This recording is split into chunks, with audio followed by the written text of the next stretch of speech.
Hi everyone, thank you for giving me again the chance and the opportunity to share with you different ideas and different perspectives. In this video, we're going to talk about a space-time antenna. And we're going to see also how we can apply this not only outside as a technology to create a free energy, but also inside as an inner technology in order to create inner energy. So what is space-time antenna? Space-time antenna, it's a device that is described from Bashar in one of his interactions as two conuses that they're intersecting each other. They're built from conductive material and in a specific way. Once we charge these conuses with an initial impulse, thus then we can create greater output. So we can create more energy. So the space-time antenna, it's something that I start to work on and I create a completely different version. And let me show you the version that I create and then explain why and how I came to this idea. Let me just put the camera a little bit back so you can see it better. So this is the space-time antenna I allow myself to create. It looks like a Merkaba for those of you who know. And as you already see, there is so many small triangles that they create a tetrahedrons, and those tetrahedrons create a bigger tetrahedrons, and the bigger tetrahedrons create a bigger one, and this continuously until we create three different layers.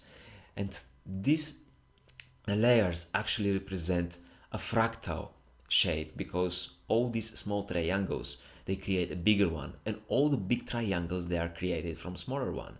This shape can continue until infinity, and it can keep the properties of it. It's going to look similar, just the size is going to grow. So this is the space-time antenna I create, and I will explain why, what is the purpose of this, and not only how it can serve in a physical reality as a device that we can create a free energy, but how we can understand the space-time deep inside ourselves, in our inner world, in a different way. So let me show you, let me explain how actually this idea come across and why I create this space-time antenna. So for those of you who don't know, when I was 18 years old, my passion was to become a flair bartender. I started to explore. I was very passionate to make juggling with the flair, with the bottles and with the shakers. So passionate that sometimes 4 or 5 hours I didn't stop. I was losing for 2-3 kilos by sweating, and this was so exciting to create these patterns from this synchronicity, this harmony, these patterns in the space around me in a specific timing, that it was something that I was completely absorbed. A little bit later on, after that, I was start working in a bar, and I was doing my best to make the orders as much faster I can. I was competing every day with myself to see how fast I can go. I realized that doesn't matter how fast I am, there is much more out there, and my dream was to become so fast that to move with infinite speed.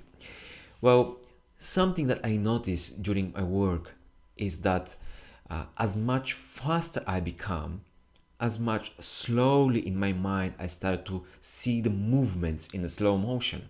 So I was seeing all the time my next three move in something like a slow motion, and until I make those three move in a slow motion, from outside was looking very fast, but inside of me they was looking like a slow. So until I make those three movements, I see the next three and the next three, and so on and so forth. So those movements, they was like patterns, and those patterns, they help me to understand how I can set up my bar. I can see that the bar, it needs to be in a specific structure. It needs to be organized in a specific way, because those patterns start to show me how to organize the bar.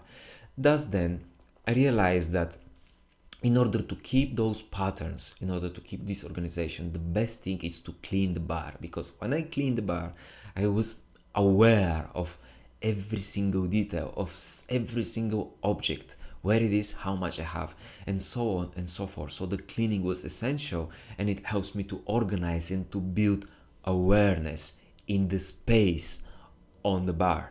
So when I had this awareness and when I organized that space, I was able to produce the orders much faster. So I start to realize that not only with the shakers and the bottles, the space and the time, they are interconnected through my own experience, but also behind the bar, the space in the bar. When I organize it, it helps me to create the orders much faster. So when I touch the space, I affect the time. All right.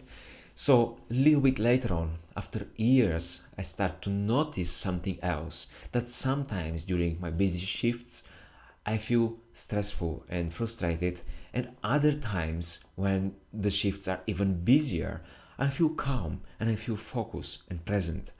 So this shows me that it's not because the stress, it's not because of the shift itself, it's not because the shift is busy, but something happened inside of me. And during those years, I was exploring very deep everything about the metaphysics. So I start to realize that there is an inner space and there is inner time. And the inner space, it has to do with our state of being, with our heart. And the inner time, it has to do with our mind, because the mind is on the horizontal. It moves from past, present and future. It creates a straight line. We can move with our mind in this past, present and future in a straight line, but the heart, it's a different, it's a space, it's a spherical. With the heart we can create a state of being, and this state of being actually is atmosphere. Okay, when we have a good time with somebody, we create an atmosphere. This is because we create a state of being, and this is something that it's represented from the space within ourselves. Okay, so when we have a good thoughts, when we our mind is positive, we have a good time with other people, with ourselves, and also we can create an atmosphere when we buy into a positive state of being. I start to realize this, and this helped me to be able to allow myself to keep my state of being very clean and very positive during the shift, not only the space on the bar, but the space of my inner being to be very calm, very, very peaceful. And because of this, because the space outside was organized in a specific manner, and because the space inside was organized in a specific manner, the time here, I was able to be much more focused, much more present, and to combine the inner space and time with the outside space and time and create literally miracles.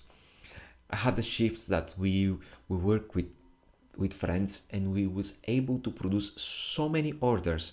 It was so extremely busy, but for us it was pleasure. We was so present and we was so enjoying that actually we was more excited, and literally I start to connect different spots and to explore the ideas between the external space and time and between the internal space and time.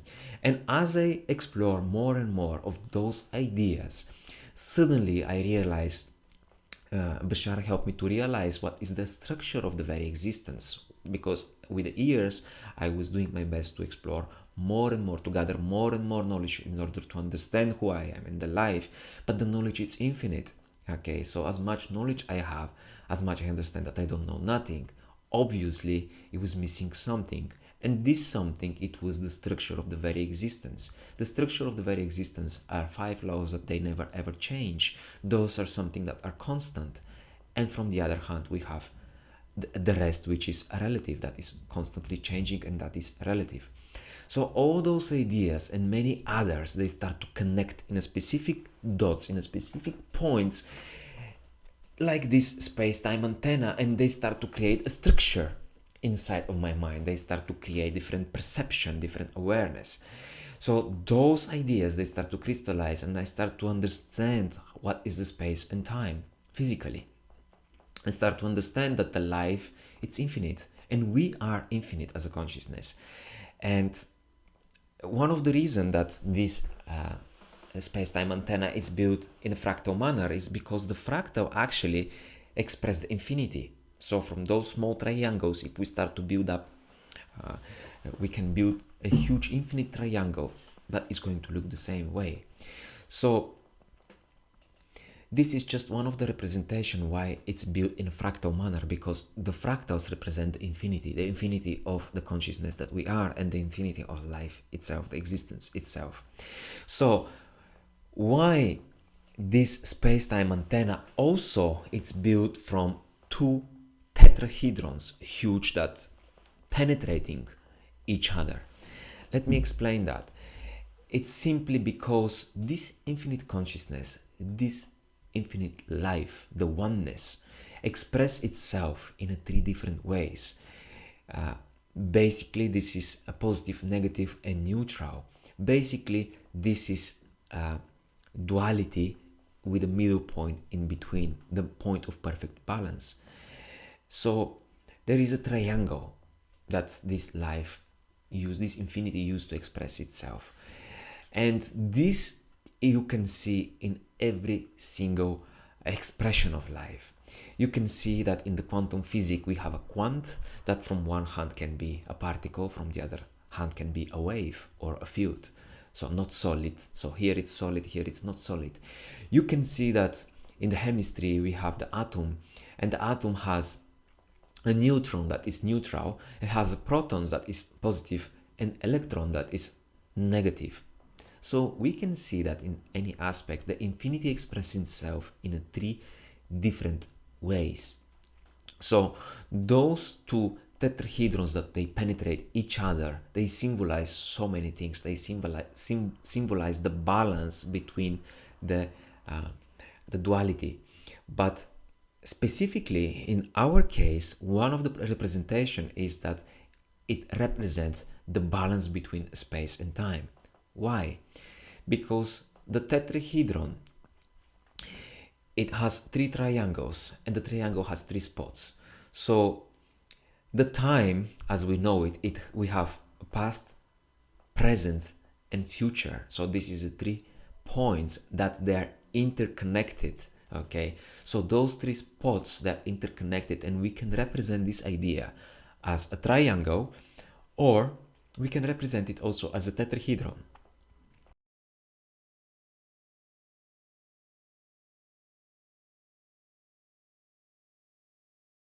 The space we have outside also.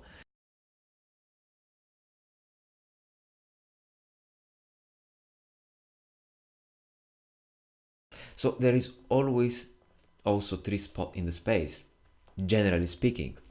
So the space has 3 spots, and the time also has 3 spots or 3 points. So when the space and time, they are interconnected, we can create a balance, and we can understand in a different way.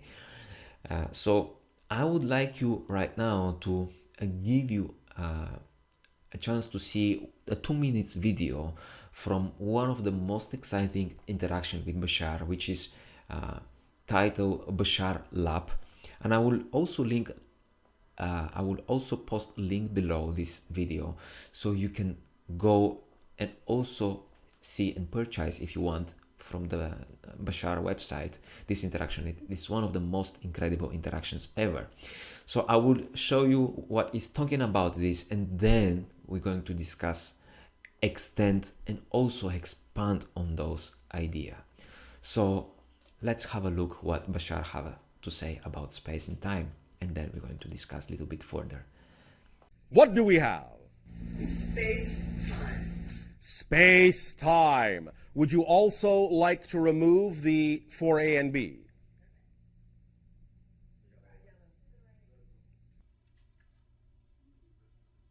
What do we have there? A little space-time graph. All right.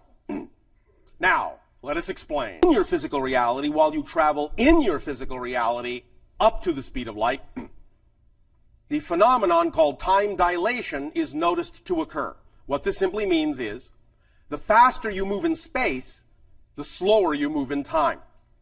Time slows down.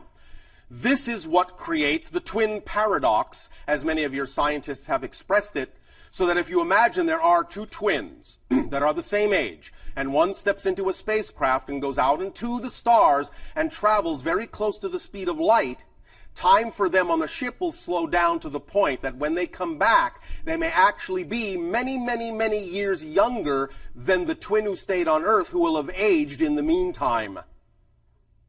The idea to understanding this is to understanding space-time as a 100% idea. This is also the key to building a space-time antenna, a device that actually uses space-time energy that you can then learn to translate into different forms of energy if you wish, such as electricity or light or heat or whatever you wish to do with it. The space-time antenna actually takes the form of this graph, of the two intersecting cones.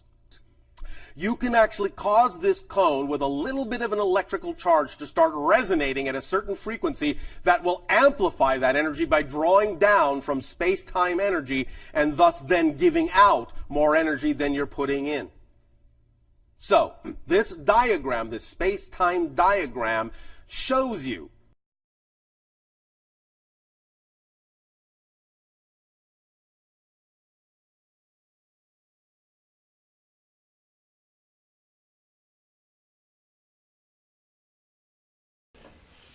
well, as you see, the space and time, they're interconnected. And if you have more space, you have less time because they are one whole thing. If you have more time, you have a less space because the idea is that they're interconnected, they're interlinked between each other. So the point here is that I want to take one step further and to explain this from a little bit different perspective. So not only we can build a device in our physical reality that can be beneficial for us, because the space-time antenna basically is serving in order to first to measure electromagnetic energy, which is different from electromagnetic energy. This electromagnetic energy, it's coming from astral planes. It's more fine, and we don't know, we don't have yet a device in order to detect it. The space-time antenna that I'm building and that we can build, it can help to detect this energy, to serve us as a device in order to detect this energy. For those of you who don't know, before few years in our phones, we have different antennas for infrared, we have different antennas for Bluetooth, and after that, once we discovered the fractal antenna, which it's two-dimensional representation of Sierpinski gasket, something similar to that, but two-dimensional, thus then we realized that this fractal antenna can broadcast and can receive and perceive a very wide spectrum of frequency. And right now in our phones we don't have infrared because we use this fractal antenna already in every phone that we have. So the idea here is that we're going to build a fractal antenna but in a three-dimensional space, not just two-dimensional. We're not going to just cut it from conductive material, but we're going to build it in a three-dimensional space. So the other idea is that if we realize how the space and time work and what is the space and time outside and what is the space-time inside us, then we can use it in many different ways. We can build literally technology inside our inner world. And let me explain why. So as you know already from the video of Bashar that you saw, as much faster you travel in space, less time you experience. So as much faster you travel with time, you experience less space because they're interconnected, they're interlinked. So in ourself, as we already say, the time is the mind and the space is the heart. So how we can use this knowledge in order to expand and extend this idea? Well, our heart create our space. So once we start loving ourselves, once we start to feel more grateful and to appreciate every single thing in our life, we create an expanded state of being. We create a huge space. Okay, so once we create this huge space, this atmosphere, it starts to be bigger, our hearts start to expand. Okay, we need less time. We need less time in order to figure it out, things, how they're going to work for us. Why? Because the only reason we use the mind in order to figure it out all the things is to understand how we can fulfill ourselves, so how we can expand our heart. We expect so many things and we want to figure it out how we can create this expectation in order to happen, because when they happen, we're going to have more fulfillment. So we're going to have a bigger state of being. We're going to feel better. Okay. So once we allow ourselves consciously to rise our frequency, our state of being, this expands our inner space, and thus then we need less time to figure it out how this is going to happen, how that is going to happen, how it's going to look when it happens. It's not necessary, simply because we are already at home. We are already vibrating in the frequency of home, of our hearts. So we are already fulfilled. We don't need specific things, a condition to happen and to materialize in order to feel fulfillment, because we are already fulfilled. We are already feel fine, good, peace, excited, grateful. So once we consciously expand our space, our state of being, we need less time. We need less to use our mind. We don't need to use it. But in the other hand, also, once we know how to concentrate, how to focus and stop the mind, use less time, going less and less and less into the past and into the future, trying to figure it out, wondering and calculating different probabilities.